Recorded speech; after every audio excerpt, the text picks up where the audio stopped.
Baiklah, untuk memulai acara Dalam rangka HUT ke-49, BPJS Kesehatan Palembang melaksanakan sosialisasi program hidup sehat bersama BPJS Kesehatan yang bertempat di SD Negeri 157.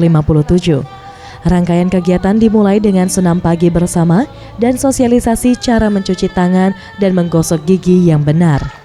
Menurut Erna Wijaya Kesuma, Deputi Direksi BPJS Wilayah Sumsel, Babel, Bengkulu, dan Lampung mengatakan, peringatan HUT ke-49 BPJS ini serentak dilakukan di seluruh Indonesia dengan melakukan sosialisasi ke sekolah dasar dan memberikan edukasi untuk anak-anak untuk menerapkan pola hidup sehat sejak dini. Hal ini dilakukan agar jumlah peserta Jaminan Kesehatan Nasional Kartu Indonesia Sehat yang sakit dapat menurun.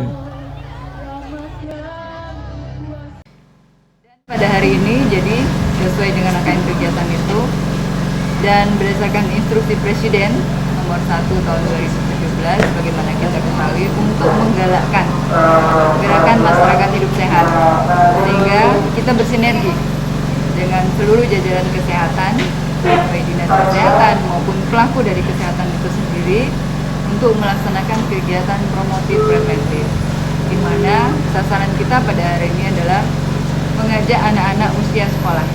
Tujuannya adalah supaya secara dini sudah membiasakan pola hidup sehat yang baik. Jadi kalau anak-anak kita sudah paham bagaimana menjaga lingkungan supaya tetap sehat, menjaga pola hidup tetap sehat, kita harapkan nanti ke depan penyakit-penyakit degeneratif yang saat ini kalau kita lihat luar biasa peningkatannya, ini sudah bisa.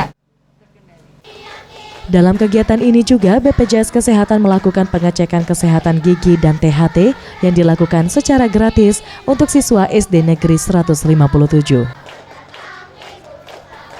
Tim Liputan Sriwijaya TV.